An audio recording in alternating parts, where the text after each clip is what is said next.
सभी को अस्सलाम वालेकुम दोस्तों, उम्मीद है कि सब खैरियत से होंगे। दोस्तों, जैसा कि आप लोगों को पता है कि महाराष्ट्र में इस वक्त चुनाव चल रहा है और वहाँ पर AIMIM पार्टी अपनी पूरी ताकत लगाते हुई नज़र आ रही है।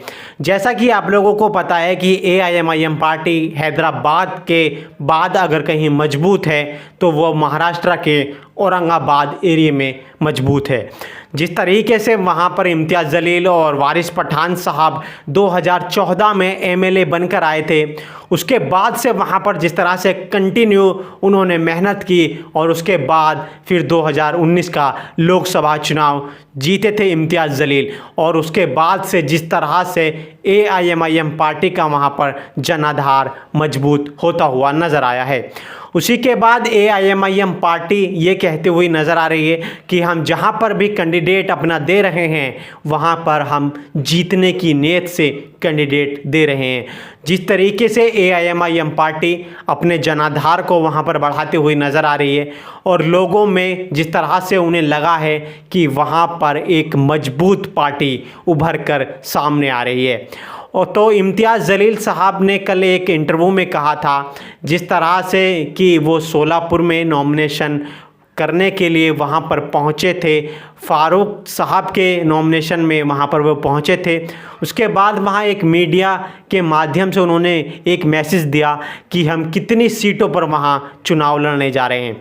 तो उन्होंने कहा 11 से 12 सीटों का ऐलान लगभग हो गया है, बस 2-3 सीटों का और ऐलान होगा। हम ज़्यादा से ज़्यादा 15 सीटों पर चुनाव लड़ेंगे।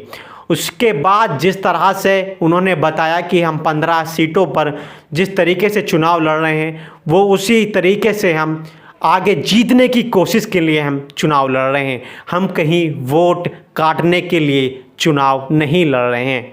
जैसा कि आप लोगों को पता है कि इम्तियाज़ जलील भी इस बार विधानसभा का चुनाव लड़ रहे हैं।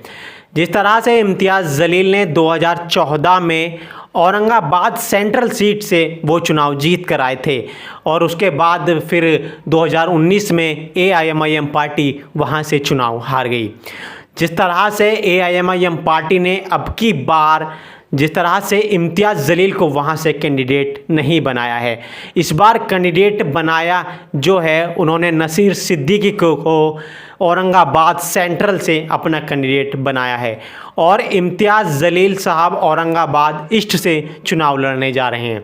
जिस तरह से एक वीडियो कल सामने आया है, जिस तरह से उद्धव ठाकरे के कैंडिडेट ने पर्चा वापस ले लिया है, उन्होंने अपना नाम वापस ले लिया है और उन्होंने एक वीडियो में वो कहते हुए नज़र आते हैं, वो कहते हैं कि AIMIM पार्टी ना जीत जाए इस वजह से मैंने अपना नॉमिनेशन वापस लिया है।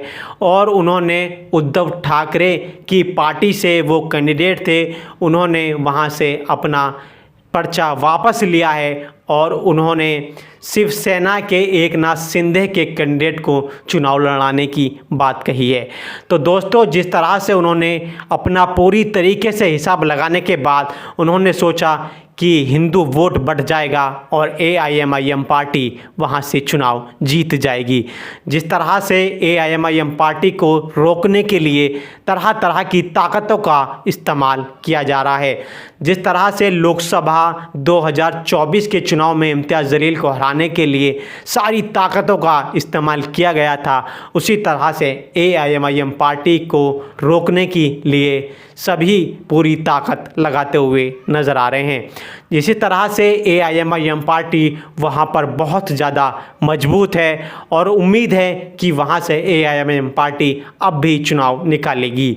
और इम्तियाज़ जलील साहब औरंगाबाद ईस्ट से चुनाव लड़ रहे हैं और जिस तरह से वारिस पठान का भी ऐलान हो गया है, वो भी जिस तरह से भिवंडी से वो भी चुनाव लड़ेंगे। तो दोस्तों, AIMIM पार्टी 15 सीटों पर चुनाव लड़ रही है। उम्मीद ये लगाई जा रही है कि AIMIM पार्टी वहाँ से ज़्यादा सीट जीत कर आएगी और इम्तियाज़ जलील साहब कहते हुए नज़र आ रहे हैं कि हम अब की बार किंग मेकर की भूमिका निभाते हुए नज़र आएंगे। ये तो आने वाला वक्त ही बताएगा कि AIMIM पार्टी कितनी सीटों पर चुनाव जीतती है, लेकिन अब की बार AIMIM पार्टी बहुत ज़्यादा मजबूत नज़र आ रही है। तो दोस्तों, हमारे चैनल को सब्सक्राइब कर लें, वीडियो को लाइक करें और कमेंट